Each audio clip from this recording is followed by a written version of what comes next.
Everyone, आपको पुनः Shukla study channel में स्वागत है। और आज हम कुछ सामान्य अध्ययन के कुछ 25 most important question and answer discuss करने वाले हैं। तो बहुत इम्पॉर्टेंट सेशन होने वाला है और इसके सभी क्वेश्चन आप लोग मैक्सिमम क्वेश्चन सॉल्व करने की कोशिश करिएगा। आइए देखते हैं हमारा पहला क्वेश्चन क्या है।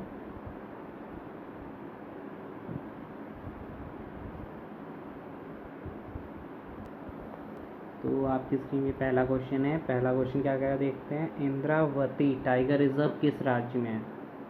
जो इंद्रावती टाइगर रिजर्व है ये किस राज्य में है? ऑप्शन है छत्तीसगढ़, मध्य प्रदेश, कर्नाटक, उड़ीसा।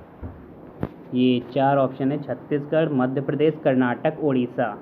तो इनमें से कौन सा राइट आंसर हो सकता है आपके हिसाब से? छत्तीसगढ़, मध्य प्रदेश, कर्नाटक, उड़ीसा। चलिए देखते हैं इसका राइट आंसर क्या होगा। इंद्रावती टाइगर रिजर्व किस राज्य में है? तो ये होगा, इसका राइट आंसर होगा छत्तीसगढ़। इंद्रावती टाइगर रिजर्व कहाँ पे? छत्तीसगढ़। और ये कब बना था? इसको टाइगर रिजर्व का दर्जा प्रदान हुआ था 1983 में। 1983 में इंद्रावती टाइगर रिजर्व को छत्तीसगढ़ राज्य में टाइगर रिजर्व का दर्जा प्राप्त हुआ था। देखते हैं नेक्स्ट क्वेश्चन हमारा क्या कह रहा है। फ्रेंड्स, आपकी स्क्रीन पे ये सेकंड क्वेश्चन है और सेकंड क्वेश्चन देखते हैं क्या कह रहा है। और इसका मतलब क्या है। पाबना विद्रोह जो कब हुआ था? पाबना विद्रोह 1873 और 1876 के बीच में हुआ था। ये पाबना विद्रोह का स्वरूप क्या था? मतलब ये किस तरह का विद्रोह था? क्या ये एक ज़मींदार विद्रोह था, या फिर आदिवासियों ने मिलकर विद्रोह किया था, या फिर किसानों ने एक साथ विद्रोह किया था, या फिर ये मुस्लिमों का विद्रोह था? तो यहाँ पे हमें बताना है कि पाबना विद्रोह किस तरह का विद्रोह था और कौन से लोग इसमें शामिल थे। देखते हैं इसका राइट आंसर क्या है। जो पाबना विद्रोह है जो कब हुआ था? 1873 से 1876 के बीच में। ये एक तरह का जमींदार विद्रोह था। कौन सा विद्रोह था? जमींदार विद्रोह। और ये हुआ कहाँ पे था? ये हुआ था आपका पश्चिम बंगाल में, यानी कि वेस्ट बंगाल में हुआ था। कहाँ हुआ था? वेस्ट बंगाल में हुआ था। और इसमें ज़मींदार लोगों ने, ये एक तरीके का किसान विद्रोह था, क्योंकि ज़मींदारों ने इन लोगों को बहुत परेशान किया था, इसलिए इन्होंने विद्रोह कर दिया था। देखते हैं नेक्स्ट क्वेश्चन हमारा क्या कह रहा है। नेक्स्ट क्वेश्चन फ्रेंड्स आपकी स्क्रीन पर है और ये क्वेश्चन बहुत इंपॉर्टेंट है। ये कह रहा है कालाजार रोग का कारक कौन सा है? मतलब ये जो कालाजार तरह की बीमारी है या एक तरह का रोग है, ये इसका कारक क्या है? ये किसकी वजह से होता है? यहाँ पे आपके पास तीन ऑप्शन है, लिस्मेनिया डोनावानी, या फिर प्लाज्मोडियम, या फिर एंटामीबा। कौन सा इसमें कालाजार रोग का कारक होता है? किसके द्वारा ये होता है?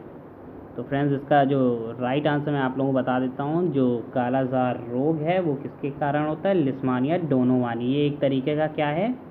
लिस्मानिया डोनो एक तरीका प्रोटोजोआ है।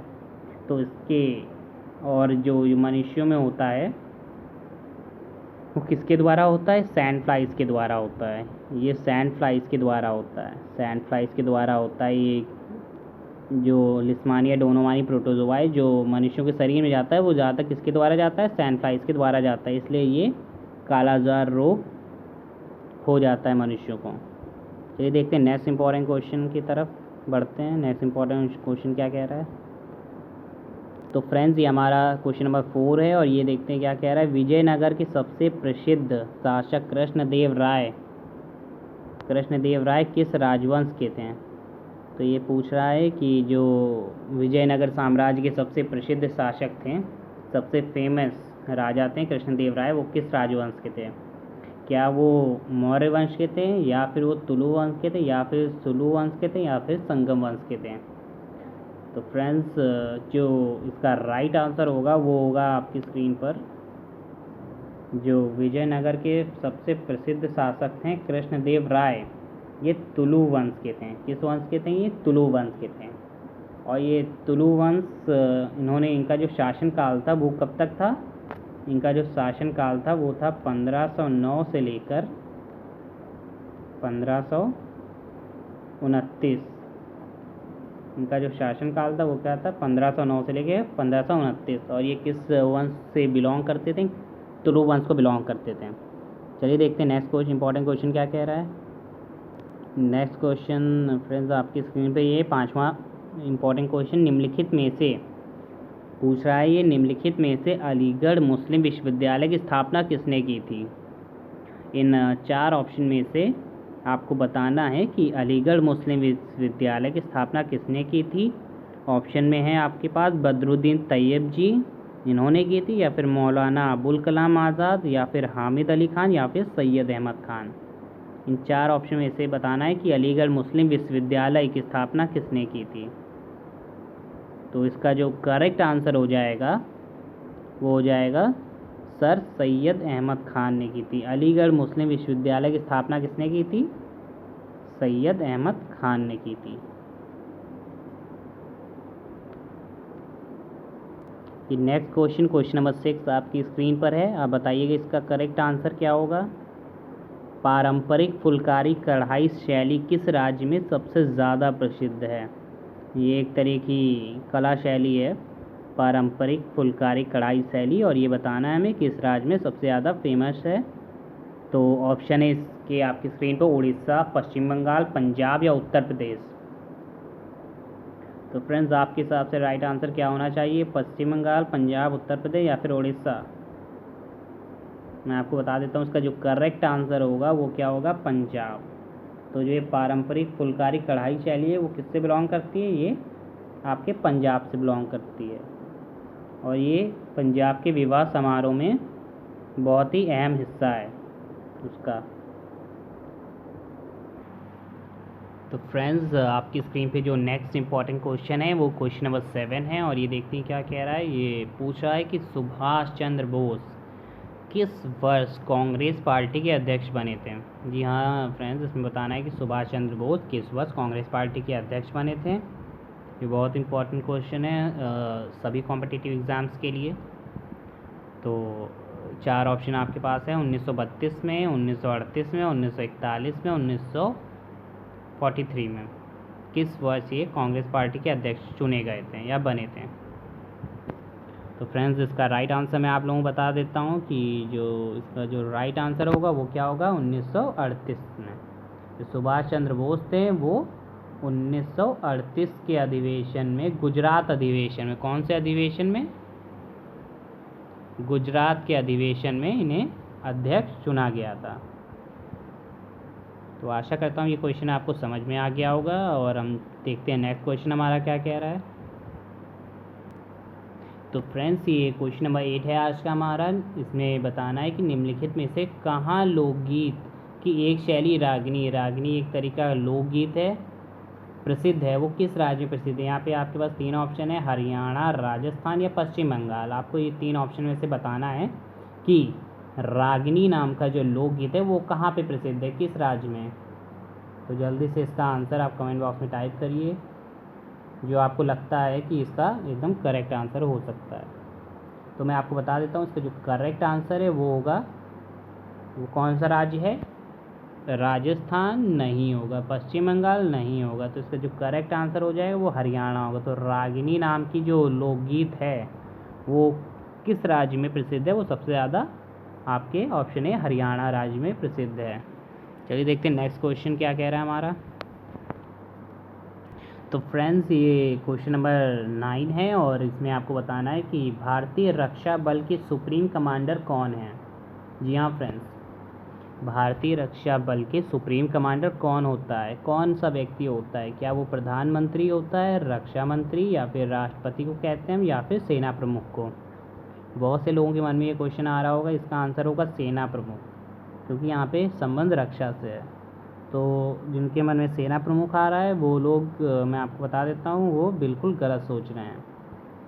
तो जो भारतीय रक्षा बल के सुप्रीम कमांडर, यानी कि भारतीय रक्षा बल का जो सुप्रीम कमांडर होता है, जिसका जो ऑर्डर है वो सुप्रीम होता है, तो वो होता है हमारे राष्ट्रपति, प्रेसिडेंट। तो भारतीय रक्षा बल का जो सुप्रीम कमांडर होता है वो कौन होता है, भारत का राष्ट्रपति होता है। बढ़ते हैं नेक्स्ट क्वेश्चन की तरफ। ये बहुत इंपॉर्टेंट क्वेश्चन है, क्वेश्चन नंबर 10। और ये क्या पूछ रहा है देखते हैं। हमारे सौर मंडल के किस ग्रह का कोई भी उपग्रह नहीं है। ये बहुत इंपॉर्टेंट क्वेश्चन है और ये पूछ रहा है कि हमारे सौर मंडल के किस ग्रह का कोई भी उपग्रह नहीं, मतलब वहाँ पे उसका कोई भी सैटेलाइट नहीं है, ना नेचुरल ना आर्टिफिशियल। तो इसके आपके पास 4 ऑप्शन गिवन है। क्या वो ग्रह मंगल है, या फिर बृहस्पति, या फिर अरुण, या फिर शुक्र। कौन सा ऐसा ग्रह है जिसका कोई भी उपग्रह नहीं है। तो फ्रेंड्स मैं आपको बता देना चाहता हूँ, इसका जो राइट आंसर होगा वो हो जाएगा ऑप्शन नंबर डी, शुक्र। शुक्र यानी कि वीनस। शुक्र यानी कि वीनस। वीनस एक ऐसा ग्रह, एक ऐसा प्लैनेट है जिसका कोई भी उपग्रह नहीं है। तो राइट आंसर हमारा हो जाएगा ऑप्शन नंबर डी, शुक्र।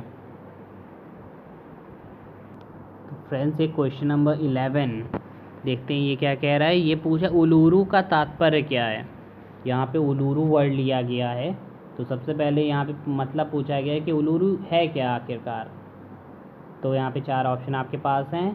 पहला ऑप्शन पढ़ते हैं, रेतीले पत्थर का या विशाल शिलाखंड जो ऑस्ट्रेलिया के लगभग मध्य में स्थित है। क्या वो रेतीले पत्थर का कोई हिस्सा है उलूरू, या फिर विश्व की सबसे बड़ी तितली को उलूरू कहते हैं। नहीं, संयुक्त राज्य अमेरिका के सबसे बड़े शहरों में से एक। ये भी ऑप्शन आपका इनकरेक्ट है। और चौथा ऑप्शन है विश्व की सबसे बड़ी मूंगे की दीवार। तो मैं आपको इसका करेक्ट आंसर बता देता हूँ कि आखिरकार उलूरू से मतलब क्या है, उलूरू का तात्पर्य किससे है। तो उलूरू एक तरह का रेतीला पत्थर का एक विशाल शिलाखंडी हिस्सा है जो कहाँ पे है, ऑस्ट्रेलिया में।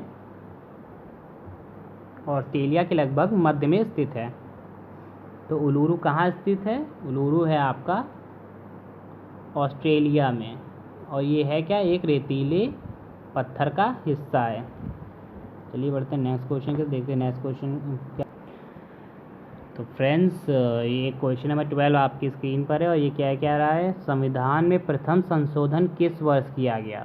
जी हाँ फ्रेंड्स, इसमें इंडियन कॉन्स्टिट्यूशन की बात की जा रही है और पूछा जा रहा है कि संविधान में प्रथम संशोधन यानी कि फर्स्ट अमेंडमेंट किस वर्ष किया गया था। तो ऑप्शन है आपके पास 1947 में, 1951 में, 1900।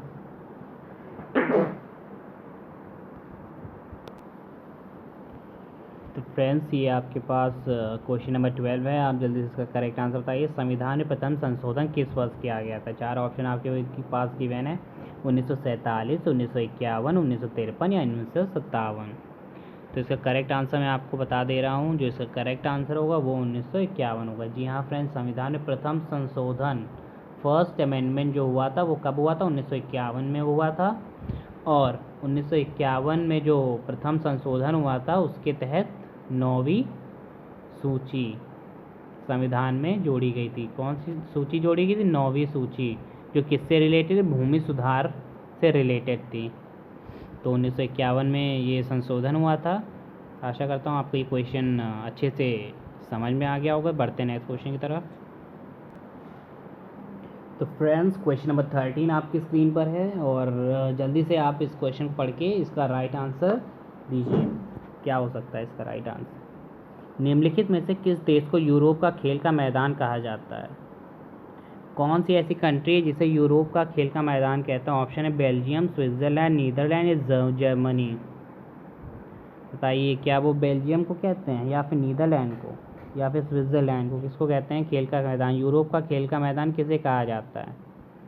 तो इसका जो करेक्ट आंसर होगा वो क्या होगा, स्विट्ज़रलैंड। तो यूरोप का खेल का मैदान किसे कहते हैं, स्विट्ज़रलैंड को कहते हैं।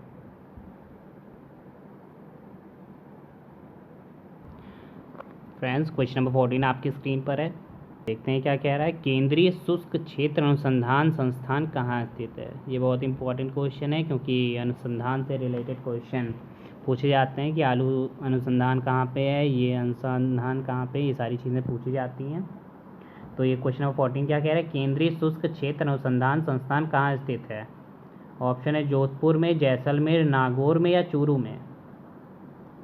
तो आपको क्या लगता है फ्रेंड्स, इसका राइट आंसर क्या होना चाहिए।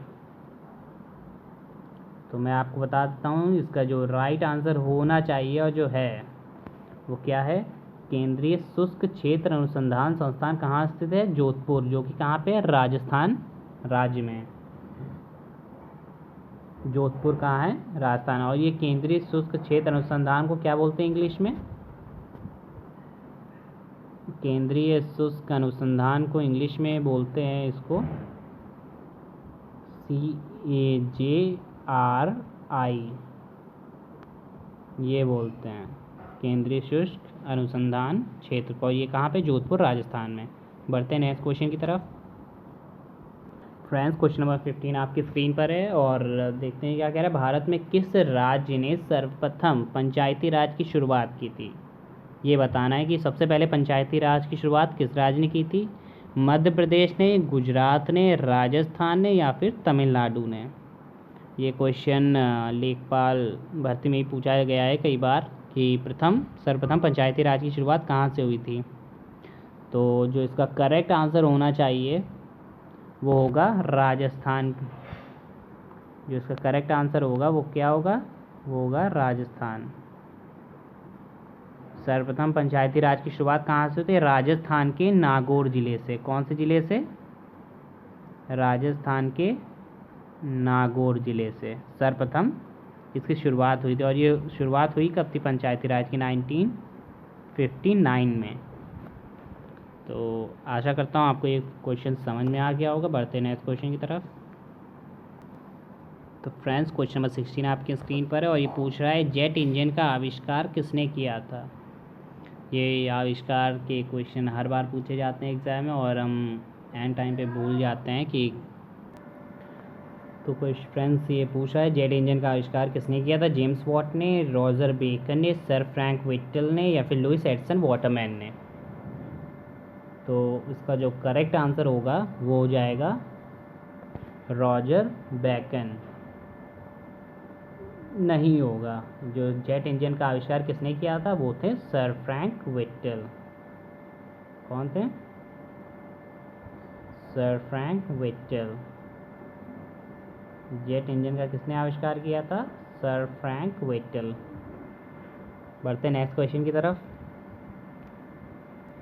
फ्रेंड्स, आपकी स्क्रीन पे क्वेश्चन नंबर 17 है ये और ये पूछ रहा है 24 जनवरी 1950 को संविधान सभा के कितने मेंबर्स ने 284 सदस्यों ने हस्तलिखित संविधान पर हस्ताक्षर किए हैं, जिसमें कितनी महिलाएं शामिल थी? मतलब जिन लोगों ने, इतने लोगों ने 284 सदस्यों ने हस्तलिखित संविधान पर हस्ताक्षर किया, उसमें कितनी महिलाएं शामिल थी?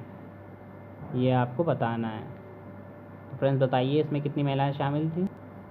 इसका फ्रेंड्स राइट आंसर हो जाएगा 15 महिलाएं शामिल थी। जो 24 जनवरी 1950 को संविधान सभा में जो 284 सदस्यों ने संविधान पर हस्ताक्षर किए उसमें 15 महिलाएं शामिल थीं।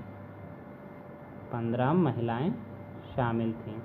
बढ़ते हैं नेक्स्ट क्वेश्चन की तरफ, देखते हैं नेक्स्ट क्वेश्चन क्या कह रहा है। तो फ्रेंड्स, क्वेश्चन नंबर 18 आपकी स्क्रीन पर है और इसका आंसर आप बताइए कि इसका करेक्ट आंसर क्या होगा इस क्वेश्चन का। क्वेश्चन कह रहा है कि शेरशाह सूरी जो सूर्यवंश का संस्थापक था का उत्तराधिकारी कौन था? शेरशाह सूरी का उत्तराधिकारी कौन था? क्या वो फिरोज शाह था या फिर सुजात खान था या फिर मोहम्मद शाह आदिल में से था या फिर इस्लाम खान था? कौन सा सही उत्तराधिकारी शेरशाह सूरी का था? तो जो इसका जो करेक्ट आंसर हो जाएगा वो होगा इस्लाम खान। शेरशाह सूरी का उत्तराधिकारी जो था वो था इस्लाम खान।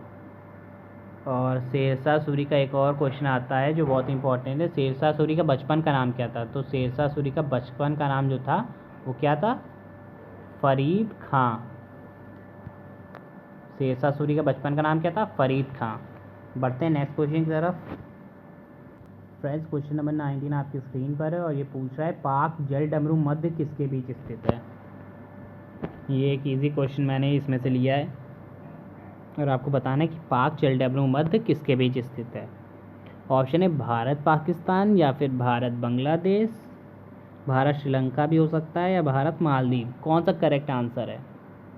वैसे तो सारे ही करेक्ट लग रहे होंगे आप लोगों को, लेकिन मैं इसका करेक्ट आंसर आप लोगों को बता दे रहा हूँ कि जो इसका करेक्ट आंसर है